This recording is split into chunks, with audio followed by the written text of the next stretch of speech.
Good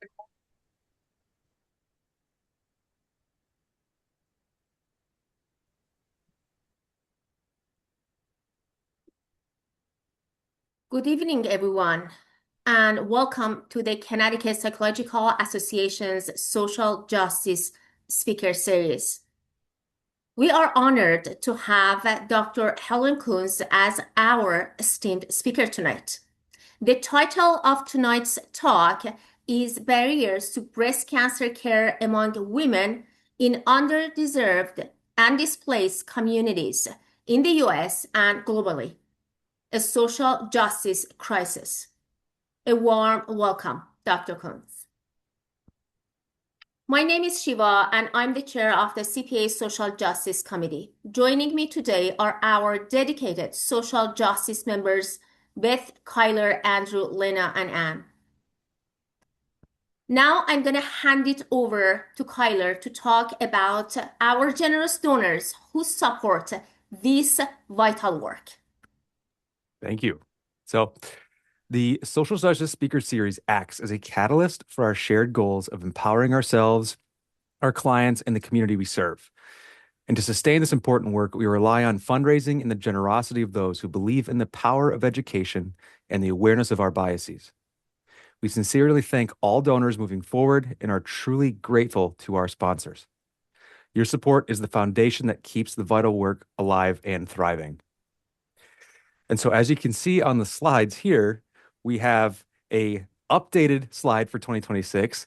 And for $1,000 and up, you can see comprehensive neuropsychological services for the sixth consecutive year donating towards our cause and education, as well as the CPA Education Foundation for the fourth consecutive year. And as well as that, Stacy Tata has generously donated $5,000 to the SJSS in memory of her beloved parents, Dr. Jack K. Plummer and Lynn Tata Plummer. In addition, on behalf of the Planning Committee, we are thrilled that you could join us this evening, and we sincerely hope that you'll continue to attend our future speaker sessions. We are excited about Dr. Coons' presentation, and as a brief reminder, the CPA Social Justice Speaker Series offers free monthly meetings to CPA members, the wider Connecticut community, and our nationwide supporters.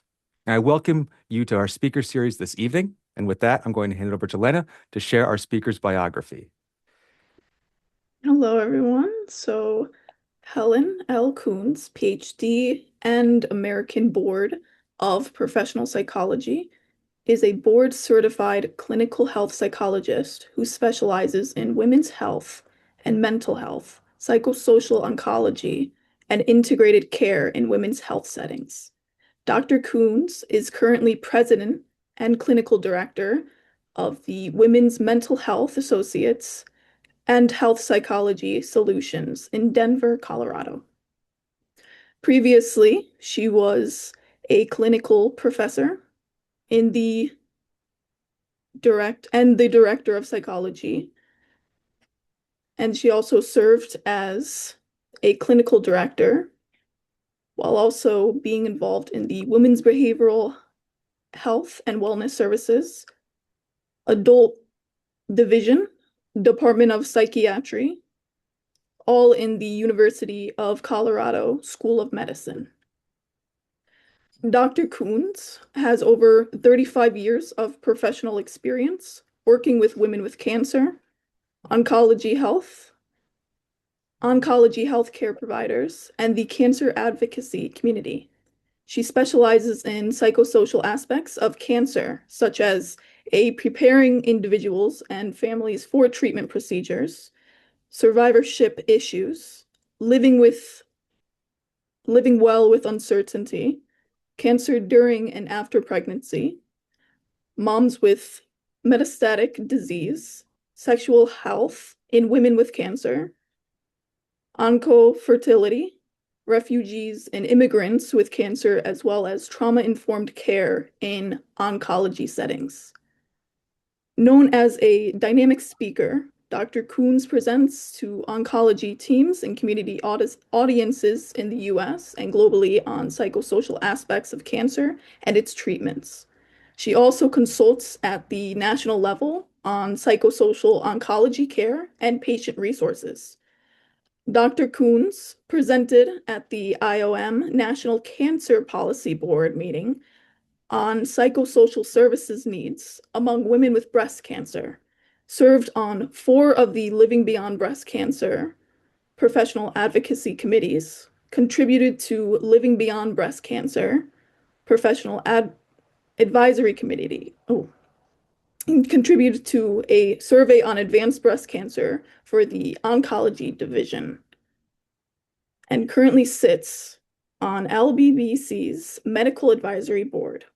Dr. Coons is also a highly experienced content expert on psychosocial oncology for media writers, a fellow of the American Psychological Association.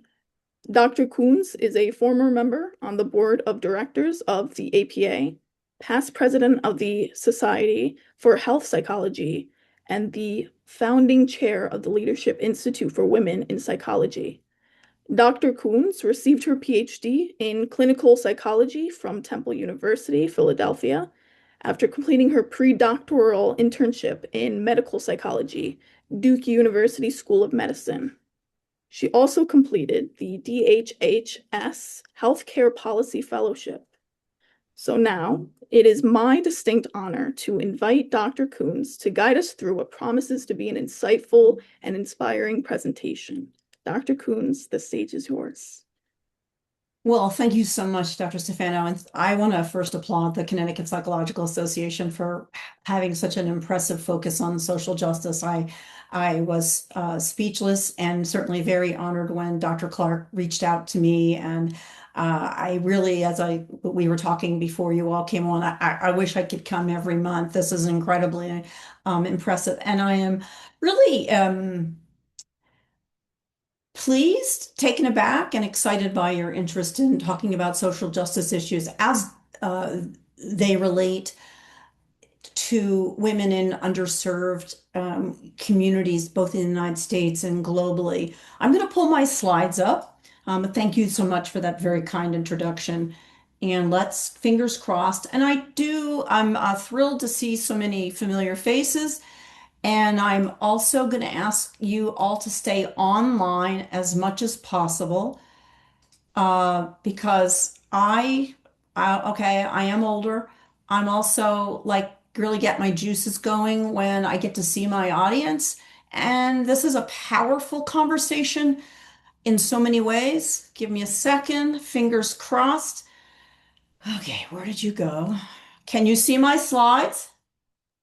Yes. Yep. Great. And unless you're cooking or eating or dealing with family or pets, feel free to keep your mic open. There'll be different times when we'll be asking some questions. So before I go any farther, I'm going to, when there's a break in the action, let me see if I can do it from here. I can't. This is a very powerful topic, as almost all social justice topics are. But this one affects many of us in different ways, and I'll be asking you all about that shortly. If after this program you need support, I'd like to invite you to reach out to me. I don't want to move to the chat, but I'm going to give you my cell. It is 215-370-2342. Maybe someone can put it in the chat for everyone. 215-370-2342. Right, that's a Philadelphia number where I lived for 25 years, although I live in sunny Denver, Colorado right now, which is markedly warmer than you're all about to be shortly. So I was asked to talk about barriers to breast cancer care among women in underserved and displaced communities in the US and globally. At that time, and I would still say, this is a social justice crisis. I will say this is a social justice imperative. You gathered that my primary clinical expertise across women's health, without a doubt, is in psychosocial oncology. I bet you could ask several colleagues across the country to substitute breast cancer for heart disease or any number of women's health issues. And the data would look pretty much the same when we look at underserved and displaced communities globally. But tonight we're going to talk about breast cancer. And I want to thank all of you for coming here. I also want to especially call out the individuals who identify as men. We don't often have men at presentations on breast cancer, and the majority of your patients are more likely to be women or women identified, and will this issue will come up. Or when we talk about genes, your male patients carry genes for breast cancer as well. And we're going to talk about that, albeit I'm going to mostly talk about breast cancer in women or those who were biologically women assigned at birth. Also lovely to see some of my favorite colleagues online. All right, are we going to advance? All right, before we go any farther, I have no financial disclosures related to this presentation. This is the second time as a professional presenter, I've actually used generative AI as well as a very broad range of other national and global public resources to both obtain and verify presentation material. So, and I've put in the slide if I just happen to pull something from Google AI. Otherwise, I've used a lot of different references. This is the abstract that you're all familiar with. Let's bring this down to some individuals. Ms. D is a 67-year-old woman who was diagnosed with de novo metastatic breast cancer in Ukraine in 2024. De novo metastatic breast cancer means that her initial diagnosis was with stage 4 disease. Her treatment abruptly ended when her hospital was destroyed by a bomb. She experienced marked delay in her cancer care when she was evacuated from her home region. What about Ms. H, an immigrant to the United States with breast cancer? Ms. H is a 42-year-old single woman who was brought from Africa in 2023 to the United States by the UN High Commission for Refugees. They had a program to treat patients with different types of cancer. I actually cannot figure out if that program still exists. While she receives treatment at a cancer center, she has no family in the United States for practical or emotional or financial support. She profoundly grieves the death of her mom, who died of breast cancer in Africa before Ms. H moved here or was transitioned here. And she misses her children in Africa. Ms. H has a very marked history of untreated trauma from both political and sexual violence. By the end of my short presentation tonight, I'd like you to be able to summarize inequities in breast cancer burden in the United States and globally, and to be able to list 5 barriers to cancer screening and care among women worldwide, and describe barriers for breast cancer care, especially for refugees and other displaced persons in the United States and globally. Before I go any farther, I'd like to talk a little bit about inclusive populations and language. Our presentations and even the title tends to focus on women with breast cancer. And our evidence in our country is overwhelmingly based on white, middle class, educated individuals classified as cisgender, either women or men, versus asking about gender identity. That doesn't work really well in our clinical settings and in our population approaches. We need far more inclusive language and classifications to recognize the intersecting diversity of the broad range of patients who identify as gender diverse in care and in research in both women's health, cancer settings, and community settings. So we need, as a social justice approach and strategy, to be a part of advancing inclusive participation in language and in our research, in our practice, in our education and training, and our advocacy around inclusivity of populations. So you'll mostly hear me refer to women, but I will try very hard to use more inclusive language. A lot of what I have to say today about inequities in cancer care in the United States and globally, we could probably make a good case exists for almost all cancers. Tonight, we're going to focus on breast cancer, partly because it's my primary area of expertise. I had ovarian cancer and colon cancer. Partly it's what I was asked to do. But frankly, some of this conversation is just as relevant to individuals and families and communities coping with other types of cancer. Breast cancer is, in fact, a global health issue. We see data from the World Health Organization. Breast cancer is the most common cancer among women in 85%. Listen to that, 85%. When do we get statistics like that? Or 157 out of 185 countries. Sit with that for a second.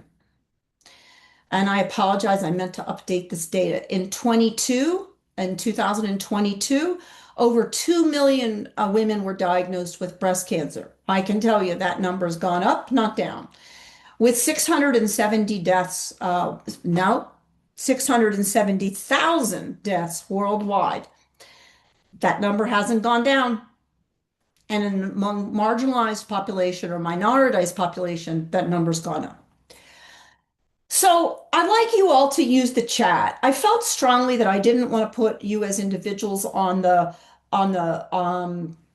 spot. So let me ask these 6 questions. And if you relate to any of them, you're going to answer yes. And I think Andrew or Kyler are going to summarize, Andrew, thank you, Dr. Van Orden, are going to summarize how many people of our, I can't tell how many's on with tonight, 18, 20, are going to summarize how many of you en masse said yes. So first, and wait until I get through all 6 before you respond.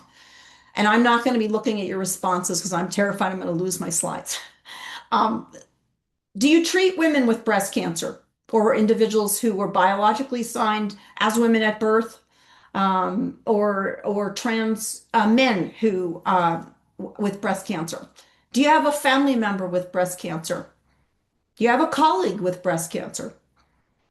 Have you had or do you have breast cancer? Have you cared for an immigrant or a refugee with breast cancer? Do you advocate for better access to breast cancer screening and care? If you said yes to any of those, would you put that in the chat? And I would guess that it will be 98%, if not 100. Then we're going to give all of you a moment.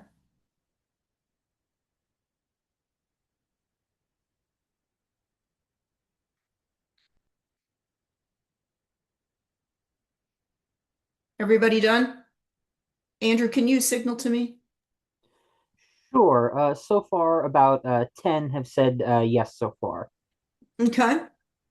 Is that about half? About 60%? Yeah, a little more than half. Okay, 60%. So I was off. Okay. I wish I had time to ask you why you're attending tonight. Maybe in the chat, if you could share with us what made you want to attend this evening, besides that it's your standard social justice program. Why this one? All right, let's do a little breast cancer risk and treatment 101. And I'm glad I did this since not 100% of you said you have been related to this issue in some way. I'm not going to do a lot of slides on this, but I wanted to level the playing field because it will make later when I speak about these issues, some of this will be relevant. So what are the general risk factors for breast cancer? Well, first, while the rates of breast cancer are markedly increasing in younger women, women under 50 and under 40 in the United States and globally, actually, you're more likely to see older women, women over 50, over 60, with a diagnosis of breast cancer.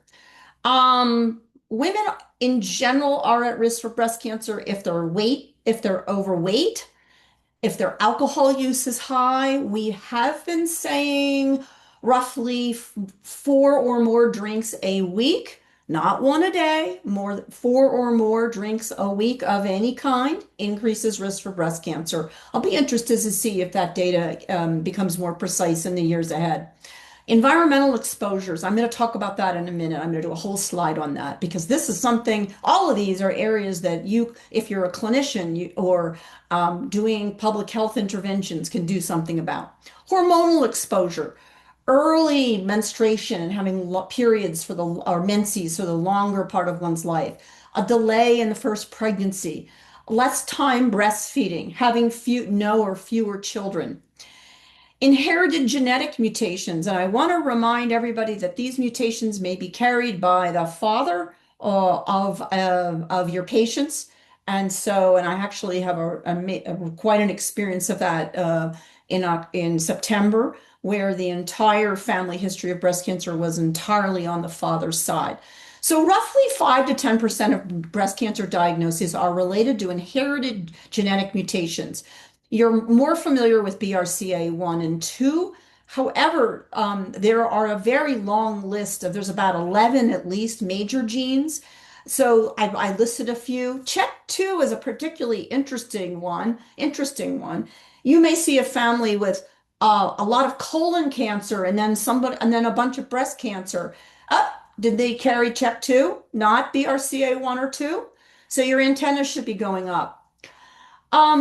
The BRCA1 and 2 are what we call founder mutations, and they're more common in Ashkenazi Jews in roughly 1 in 40 individuals. Some of us are Ashkenazi Jews and don't test for BRCA1 and 2, even in the presence of breast cancer. Perhaps carry a different gene that we don't know about yet, or it can be a false negative. Nonetheless, Ashkenazi Jews are more likely to carry the BRCA1 and 2 gene that are associated with inherited genetic risk.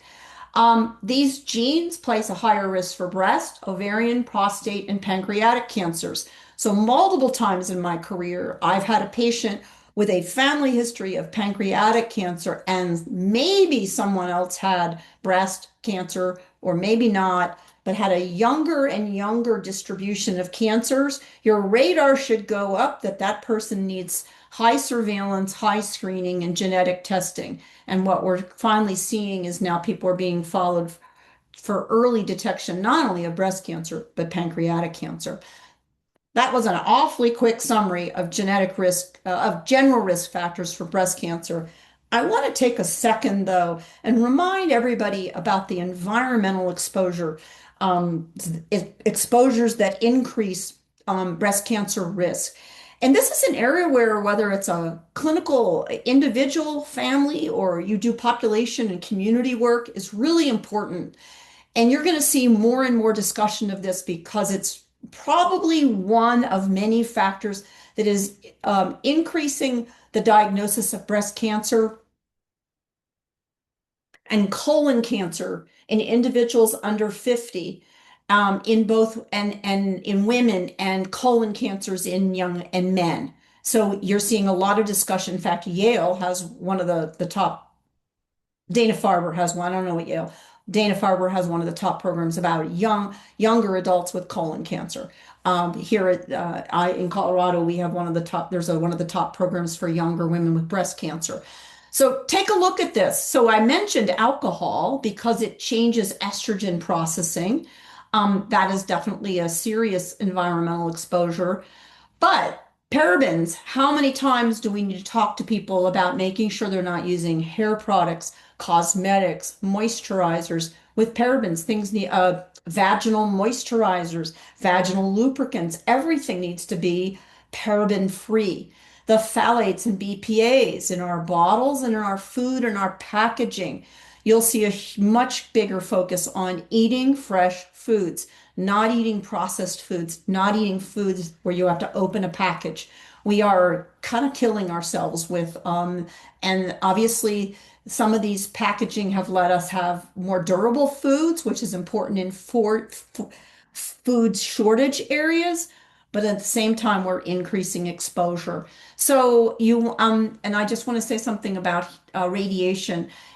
In my practice over the years, I've seen people with childhood cancers come to me for infertility, but in fact, they had radiation, and no one's ever put them on an early screening plan for breast cancers, and subset go on and develop breast cancers. So your radar should be up. All right. Breast cancer screening lines, they just changed. American Cancer Society ones are a little bit different. These are the USPSTF guidelines in 24. Bottom line is we're now screening people not below 50, but below ages 40, every 2 years, unless somebody has risk. Then we want to get them into screening, or if they have dense breasts, they may be not just having mammograms, but having ultrasounds and MRIs. And certainly really a radar for individuals. And if somebody has a high family inherited risk, for example, diagnosis of breast, pancreatic, ovarian cancer in younger subsequent generations, that should catch your eye, that they should be referred to a high risk screening program. So In our country, when we're privileged, we have comprehensive cancer centers that are patient focused. We have multidisciplinary teams. They're team based. Usually there's a navigator that helps people coordinate all their aspects of their complicated care. We help people understand this is really chronic disease management now, more like diabetes. We have a lot more integrative approaches. And so breast cancer treatment, depending on all kinds of factors, can include surgery, radiation, anti-hormonal therapies, chemotherapy, targeted therapies, immunotherapies, probably gene therapies in the future, etc. But that's not all. Survivorship resources. And when I first started to get interested in inequities in cancer care, I started asking my question, I'm a psychologist. I've spent 40 years working on psychosocial aspects of cancer experience. Well, what do people around the world get on that right category, much less on the left? And we know that survivorship resources can include any number of these areas. Exercise and good sleep and amazing nutrition are associated with better outcomes. But certainly started to wonder what happened when you were from a minoritized community or an immigrant or a refugee. I first started to ask this question during the Syrian refugee crisis, and I was looking at a group of women in like the news and was like, well, I know a subset of those women have cancer. What's going on with their care? And that's when I started to become interested in this pre-COVID. Just in the United States, about 1 in 8 or 13% of women are diagnosed with breast cancer. We have over 300,000 new cases of invasive breast cancer. It's the second most common type of cancer after skin cancer in the United States, and it's the second leading cause of cancer death. And I think you probably all know that lung cancer is the first type of cancer of cause of cancer death among women in the United States. In the United States, nonetheless, we see marked disparities across racial and ethnic groups in breast cancer outcomes. So while the base rate of breast cancer among, for example, Black women in the United States is about the same as white women, they face a higher mortality rate. We also see a rising incident in breast cancer. Some of that's because we have better detection and more effective treatments, but we see, as I've mentioned, an increase in breast cancers among women under 50. We see an increased rate among breast cancer in Asian women and definitely among Black women. So I wanted to give you kind of a quick 101, but I really want to move towards disparities now and see if we can have a deeper understanding. It'll take me about 10 minutes and then we're going to open the conversation. So I've had that slide of breast cancer awareness on the left that says 32 cents forever. And I thought, gee, well, we don't have 32 cents forever stamps anymore. So in 2014, the first class when there's a second one that came out. And I wanted to remind everybody that we can indirectly support breast cancer research and care by buying forever stamps that are with the breast cancer logo. But let's talk about disparities. So in the United States, Black women are more likely to have aggressive forms of breast cancer, more likely to be what's called triple negative, TNBC, triple negative. They are ER estrogen negative, they are progesterone negative, they are what's called HER2 HER dash 2 dash new, NEU. I'm not going to explain that. All negative, all of that is associated with worst outcomes, poorer outcomes, more aggressive cancer. And consequently, darn it, Black and Hispanic women actually have higher mortality rates in the United States. You're going to see a much greater focus on understanding the breast cancer in women under 50 in the United States. You hear about it in the media. We have a role as psychologists in ensuring that our younger patients not only are maximizing their health and behavior, but that they're getting good screening. Well, what about disparities globally? And I didn't want to drown you with stats. I didn't think that was helpful. I want you to leave with kind of the general understanding that we have a global problem here with disparities in cancer care, not so much the stats. And also, we don't have enough time to do a deep dive.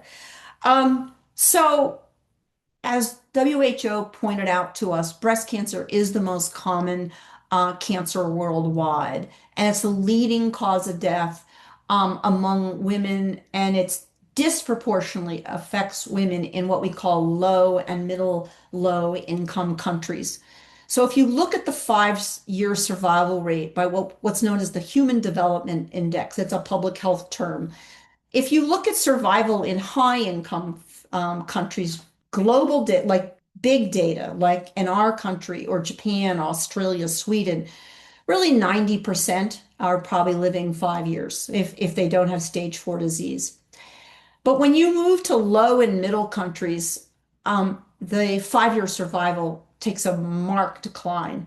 In India, South Africa, if you looked at the increase in breast cancer rates in Africa, we see a marked increase in like 5% increase in breast cancers in Nigeria, in Malawi, in the Eastern Cape, in Zimbabwe. This is frightening data. 5% in a year is a huge increase. So I literally pulled this from Google AI because it was the most succinct for you. What are some of the key drivers of the increasing incidence? Well, poor countries having lifestyle that's more like ours, which isn't so good. More booze, more obesity with more food available, an aging population. Because I've said 10 times now that we're seeing an increase in breast cancer in younger women, but breast cancer still we predominantly see in older women. These lifestyle factors, lack of physical activity, alcohol again, environmental exposures, and then improved detection, and also later having pregnancies at a later time. What I didn't like about this list is it didn't really talk about the environmental exposures, the food packaging, the processing, the chemicals that we are basically killing ourselves with. So I wanted to show you a couple of model programs of what countries are doing about this. Um, in two ways. One is access to breast cancer screening, whether it's a mammogram or that's an ultrasound machine on the upper right. That's just an MRI, but when you have a breast mammogram, you're lying face down and breasts kind of hang below and the imaging comes in. It's kind of hard on the sternum, but I want you all to see this, especially gentlemen who may not have had these procedures, to know that we want to actively prepare patients for these procedures to improve outcomes. As a health psychologist, our field started demonstrating the active benefits of preparing individuals for medical procedures to improve outcomes. So any of these procedures, we want to actively improve them, improve preparedness for them, help patients go with questions.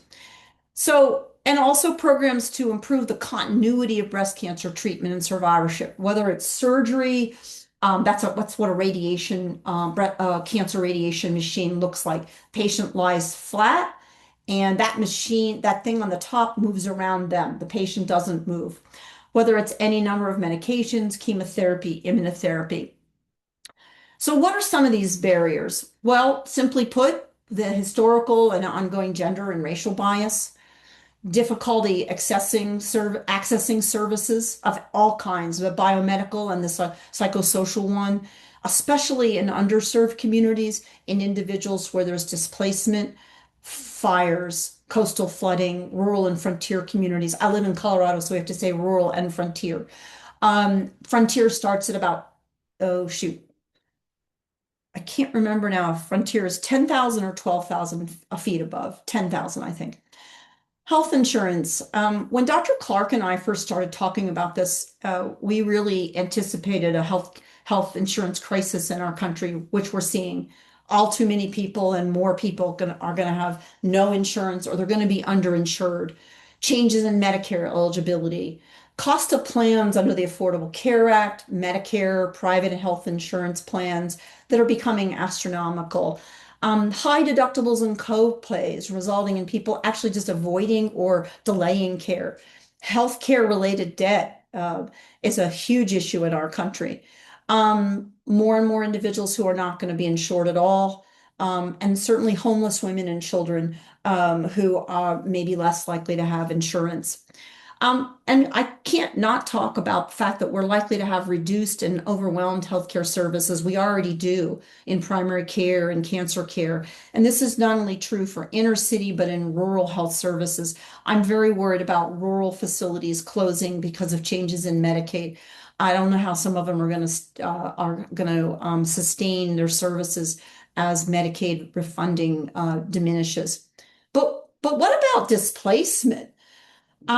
I just threw in a couple of examples without even looking some up. Hurricanes in Puerto Rico and North Carolina, fires in California and Colorado, floods in Washington, Oregon, Texas. What happens if you're in the middle of cancer care and your facility or your home doesn't exist anymore? And you have to move. And for immigrants and refugees, all too often unstable living situations, language barriers, financial barriers, the stigma, um, other priorities when you're an immigrant or a refugee across the world, including the United States, and certainly changes in immigration policies in the United States and other countries. We have clearly, and I'm not going to politicize this, I'm going to talk at an individual level, the deportation of immigrants, many of whom are in all kinds of medical treatment, and changes to immigration and asylum rules in the United States and in European countries.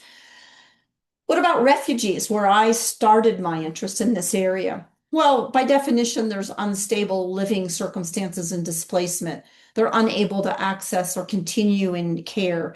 Cancer care is all about continuity. There's endless blood work, infusions, accessing meds, taking meds, the management of symptoms for the long term. It takes continuity. And then unhealthy living environments when someone's a refugee. They may not have food or insignificant, infrequent food or shelter or exposure to sexual violence. I just wrote down 4 countries without even doing a search, but these 4 countries came to the mind very quickly. So again, I did want to talk about model programs. WHO, I'll talk for 5 more minutes and then the stage is yours. I really wanted to talk about this program. WHO has brought together stakeholders around the world and across sectors to reduce breast cancer by 2.5% per year, which listen to this, over a 20-year period would save 2.5 million lives. Remember, I just said that in some African countries, rates of breast cancer were going up 5% a year. Here's the UN goal to decrease that, and look at the lives saved. Staggering data. They have 3 major strategies: health promotion and early detection. I think that includes an educational component in marginalized communities. Timely diagnosis to remove this delay if you have an earlier diagnosis, your long-term survival is much more likely to be improved. And comprehensive breast cancer management. So they work with governments, with communities to improve detection, diagnosis, and treatment, and to really bridge these inequities and recognize that we actually need to have systemic improvements at so many levels. A couple of examples, and again, this one I did just pull from AI, of amazing programs in Africa that if you want to read more about, you can. I highlighted these. I'm not familiar with these programs. There are some in Europe I am more familiar with, but I like them because they were community-based. And we have similar programs in the United States, and I'm going to show you some of those resources when I get to a resource slide later. But I thought some of these programs were really interesting when I just did a short overview, and I wanted you to know about them. So the last few slides are, what does this mean for us as a social justice crisis and a social justice imperative? We can take active steps to reduce breast cancer disparities in screening, in care, in improving patient well-being and outcomes, and we can reduce the rates of new breast cancer diagnoses if we really look at those risk factors. So I want to borrow the WHO goals that our job is to empower women in their care, to build individual and community capacity, and to ensure that all of our patients and our communities have outstanding care. So that means any one of us could work at an individual level with patients and families, We could work with communities. We could work with health systems.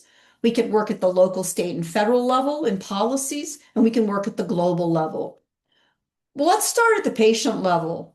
For one of the things that by coming here today, for those of you who see patients or develop programs, you can start with better education, helping people understand that many of the risk factors are modifiable, that we can empower patients to improve their self-care. I get very irritated when I am told that by my physician and healthcare colleagues that the patient said, I'm not motivated to take care of myself. That is not an endpoint. That is a symptom. Is that because they're depressed? They're dealing with trauma? They don't have the resources. They don't know where to go. They live in an environment that's too dangerous. Not having motivation for self-care is a symptom, is a place to start a conversation, not to finish a conversation. I know I'm on my bandwagon here. I'd like to actually write do a huge presentation about this. So please, when you hear that, it's an opportunity, not an endpoint. It's not a character defect. So we are in a great way through motivational interviewing for deeper understanding of the cultural and relational context of our patients' life to understand how to support their self-care, to reduce their breast cancer risk, to help them engage in breast cancer screening and to stay in treatment, to help them know how to access care. And I'm not going to go through all these, I just did. But really, in a clinical interview, are you getting detailed information about these issues, which aren't just related to breast cancer, but any number of physical conditions that we can actually promote prevention and health promotion? Make sure you're referring patients. Make sure you're listening to patients. If they're like, hey, I told my GYN or women's healthcare provider that my breast doesn't feel right, but they said, you're too young. You intervene right away. Patients, we know our bodies. Everybody on this call knows our bodies. If someone feels something different, they need to have another provider. They know their bodies. And if it's I can't tell you how many patients, like it took 3 visits before they got a biopsy. And of course, they had a breast primary. Now, most lumps and bumps are not breast cancer. But when a patient says, if they're concerned, support that. Listen, listen, listen. And especially if it's a woman of color, an immigrant, a refugee, somebody from the LGBTQI or disabled, or somebody with neurologic differences, support them in accessing care. And pay attention to that family history. My radar would go up immediately if somebody said, yeah, my father just died of pancreatic cancer. You should be doing like when you do family trees, it's an opportunity. Okay. So at a different level, we can work with hospital and health systems. We can work with community groups to improve rates of screening, to decrease stigma, to have much more educated communities. Can also participate in local and state coalitions on cancer care. I haven't been able to do this recently, but for about a lot in 24, and I'll start again now, no, 25, and now in 26, I attend the Colorado Cancer Coalition monthly calls on breast cancer. Your state one is Connecticut Cancer Partnership. I'd love if you put in the chat if any of you participate in that.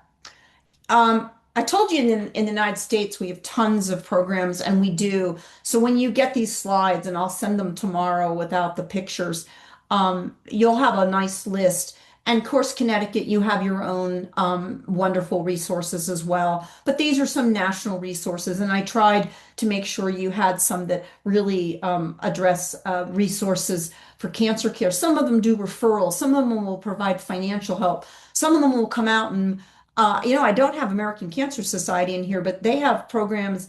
They used to send someone out to mow the lawn of one of my patients who no longer was able to, and they took care of her transportation.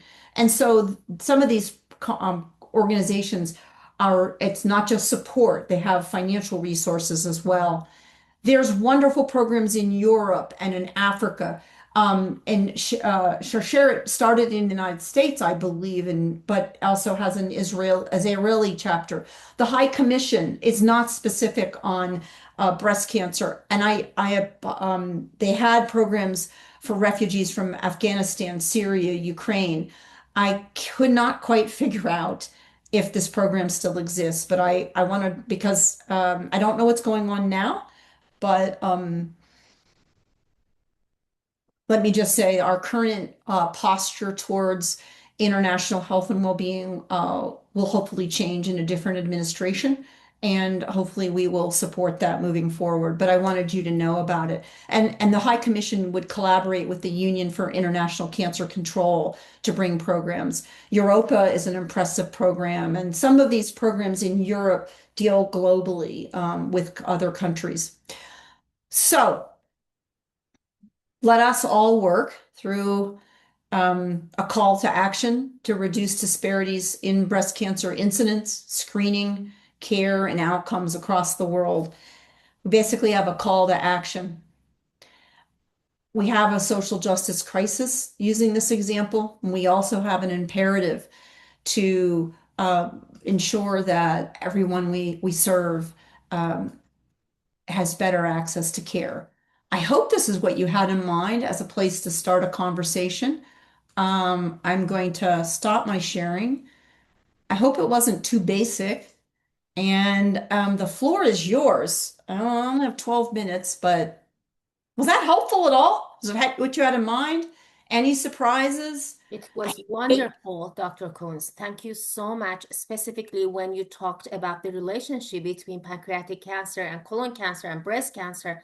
Those are critical for us to know, and also the strategies that you shared about how to deal with patients. So we are looking forward to hear your comments, questions about tonight's talk. Thank you so much. The floor is yours. Surprises? Don't agree? Do I know why Connecticut apparently has an especially high rate of breast cancer? I do not. Can someone answer that? I've not looked at your statewide data. And is that across all ages, all stages, all types of breast cancer? Does anybody know? The place to look is the American Cancer Society facts and figures, or that Connecticut Cancer Control group I just told you about. That's who does the state plan, your state plan. It's called something different in each state. I think that was the partnership. Anybody know your data in Connecticut?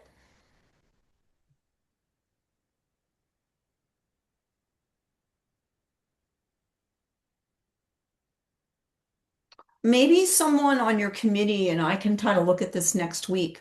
I can try to take a look at, see if there's some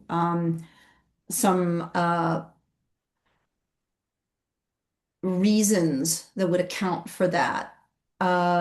Connecticut is not only an urban but a rural state. You're not a frontier state, obviously. You actually have some coastal, a part of a significant coastal footprint. You have an economically profoundly diverse state, from the wealthiest to the poorest, the poorest. I don't know why you have higher breast cancer rates. Did whoever asked that, do you have any information on why? Could it be higher rates of screening? Good question. Is Connecticut's population older than other states? Do you have a disproportionately higher disproportionately higher number of individuals over 50? Good questions. We're going to have to do some research on that. We certainly know Florida or whatever, where, a lot of retired folks are not moving to Connecticut from other places, but yeah, that is curious. I don't know the answer, but let's learn about it. Hey, there's one thing I didn't say that I want to point out. And we're going to actually do a program at APA in August about this. When psychologists have cancer, and anybody who's diagnosed with cancer, you ever want to reach out to me, you're welcome to. I frequently consult with other psychologists and healthcare providers facing a cancer diagnosis. Because we're going to see breast cancer, colon cancer, pancreatic cancers in younger individuals, we are going to have colleagues, whether clinical or teaching faculty or whatever professional setting. We're going to have graduate students, and we're going to have young colleagues and mid-career colleagues who are going to have cancers. So just a heads up that this is going to be even more important for you to know about. We're going to do a program in August, if it's accepted, about this issue. Yeah. What else?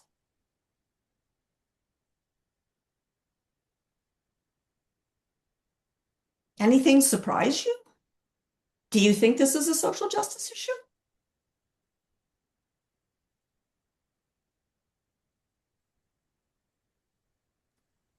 Well, I loved when you talked about what any clinical psychologist, practicing psychologist can do when assessing a new patient or listening to a patient. We do have here in Connecticut, although it's been postponed, a universal medical records system, and there's been, a lot of concern about entering data into that system, which we don't have to do yet. That was postponed, and there's going to be more work on that. But you make a really good case for how we as psychologists can gather health information that would be helpful to the other medical providers, even if we're not directly consulting with a healthcare system, et cetera, but doing it more as a team approach and giving information that could be helpful to the other healthcare providers who would be able to see this general information with patient permission. That was one of the issues that we're having to deal with. Yeah. And if you're not integrated in a health system and you're seeing people more in an independent setting, hopefully you're, as a standard of practice, writing a very short consult note with the patient's permission.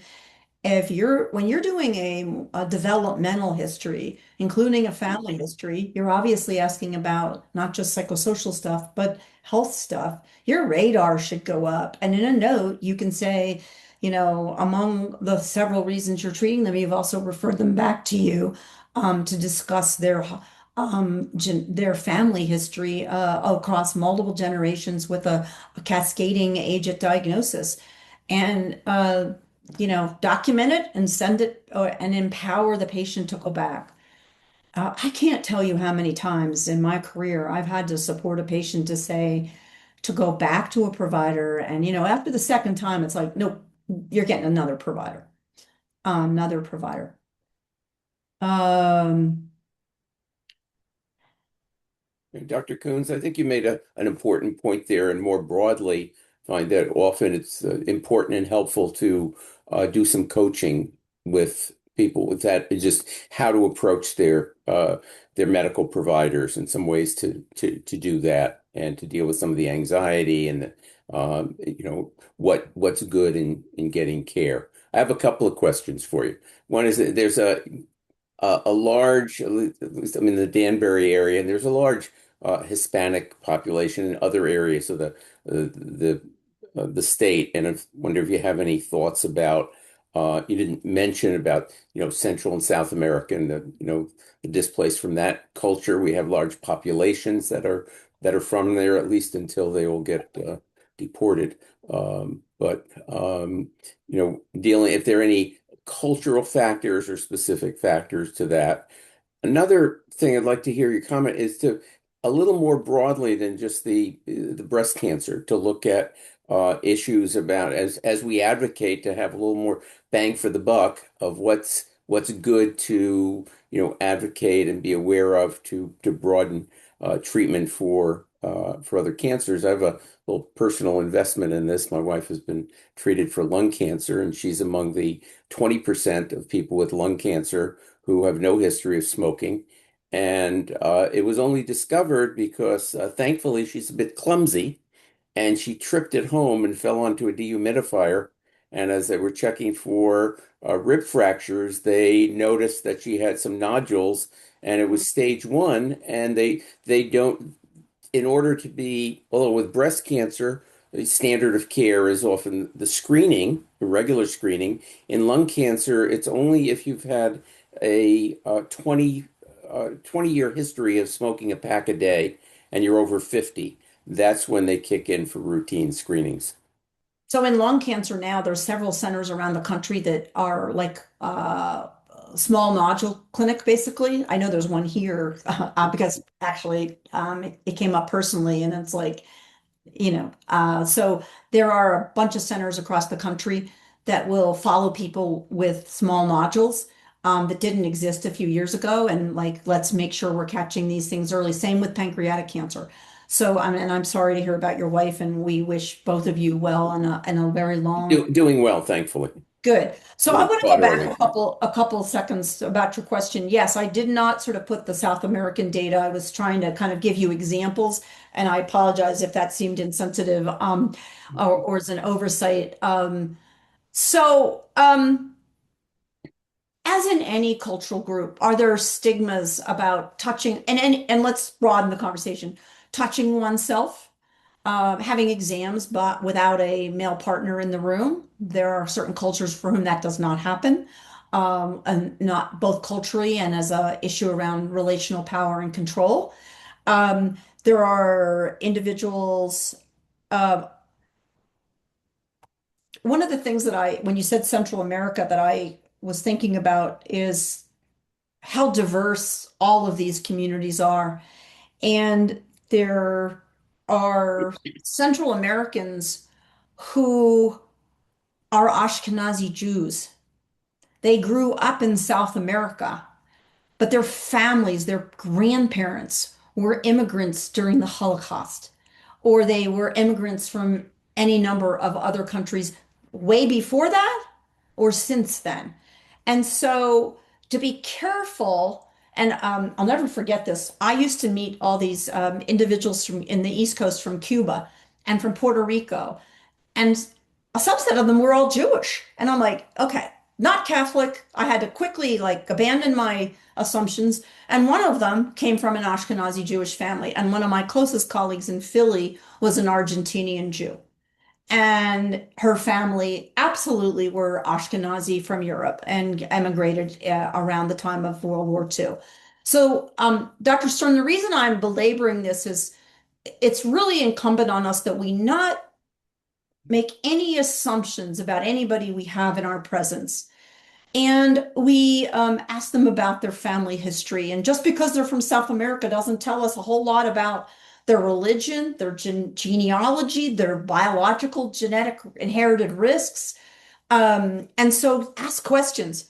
The other thing I want to say, and Dr. Ward Zimmerman will understand this as my fellow, a couple of you are health psychologists on the call. Historically, when I had a patient in front of me, and now even on a Zoom call, say, you know what? You sound terrified. You kind of look like a deer in the headlight, and you have a big visit tomorrow with the oncologist. Would you like some help getting ready for that visit?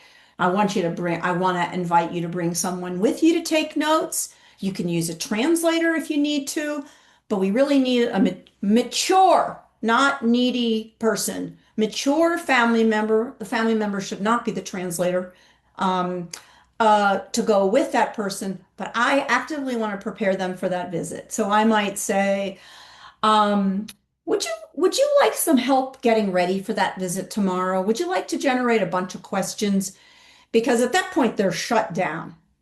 And I've never had a patient say no. And I said, well, how about you grab a piece of paper? If they were sitting in front of me, I'd literally hand them a pad of paper and a pencil or a pen, and I literally might sit next, pretty close to them, a little more close than I would normally in kind of therapeutic space. And we go through questions and get them ready for a visit. And so that they leave that visit. And of course, I'm helping them ask questions through a very educated, privileged lens that there's no reason they would know how to ask.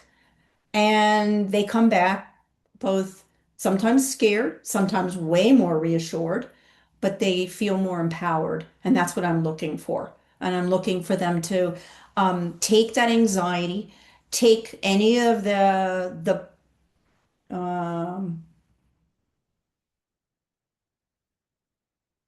cultural beliefs and bring them into encounters with their healthcare system. And even say, you know, Dr. So and so, I kind of view this differently. Or here's my worry. Or am I never going to be sexual again? Am I never going to have kids again? I don't know about losing my breasts. Whatever the example, I'm just throwing out examples for you. So there are good South American programs as well. And I know we're running out of time. I think I have a pretty serious pit in my stomach when I think about women who have been deported in the last year back to South America in rural communities with substandard breast cancer care. That makes me sick, but it makes me empowered too for us to have these conversations and to do what we can, whether it's financial contributions or working with communities that are here, um, that we have to stay empowered. So, Dr. Stern, I probably could have answered your question over about 3 hours, but those are some high notes. One last question, then we'll end. You don't have to agree with me, by the way, either. The world according to Helen's not necessarily the only world. We have a question in the chat. Lena asks, the program's working with refugees to get treatment. How can clinicians provide support the best way possible? It's not only hard to deal with the cancer itself, but also being away from support systems that can make it difficult to cope. Mhm. In the United States, you could volunteer if you don't speak the language, have a translator with you. You could donate. You could, if your finances allow it, donate even more, establish programs. You could write a grant. I'm not for the next couple months, but one of my colleagues knows I would really like to write a grant for them for breast cancer care for immigrants and refugees. I'd like to deepen an existing program. That place brings patient has some of the women from the UN program for refugees. I would like to get them another grant. Well, I can't see their patients anymore for other reasons, but I sure could write them a grant. I'm not sure right now about how much community money there's going to be for those grants, but I got my eye out. Most of us on this call really could write a foundation grant in our sleep, frankly. So volunteer, work for them, see their patients, do some pro bono work, give money, bring voice. That's how I started getting into this. When I started asking these questions, then I started presenting to deepen my expertise and use my privilege to give voice, to give um, visibility to individuals who don't have our power or our privilege, to speak to the disparities, to take this from a social justice crisis to a social justice imperative that we can impact. Thank you. I will now read the closing remarks. Thank you for the wonderful talk, and thank you all for joining us this evening. We are excited to announce that our next event will be held on February 19th with Dr. DuBois Walton as our featured speaker in honor of Black History Month. I want to emphasize that together we are the facilitators of change and empowerment for individuals and our community. Regardless of the amount, your generous donation to the Social Justice Speaker Series helps ensure that education and awareness remain powerful tools for making a difference in our community. The donation link and mailing address are available in the chat if you would like to support us. For those registered for the continuing education credits, I invite you to complete the CE evaluation link to receive your certificate, which is now being added to the chat. Once again, thank you so much for joining us this evening, and we hope to see you next month. Thank you, everyone. Thank you so much, Dr. Coons. That was a fantastic information and experience for all of us. Thank you all for your participation. Looking forward to seeing you in February. Bye, everyone. Good night, everyone. Thank you so much. Thank you. Thank you all. Take care.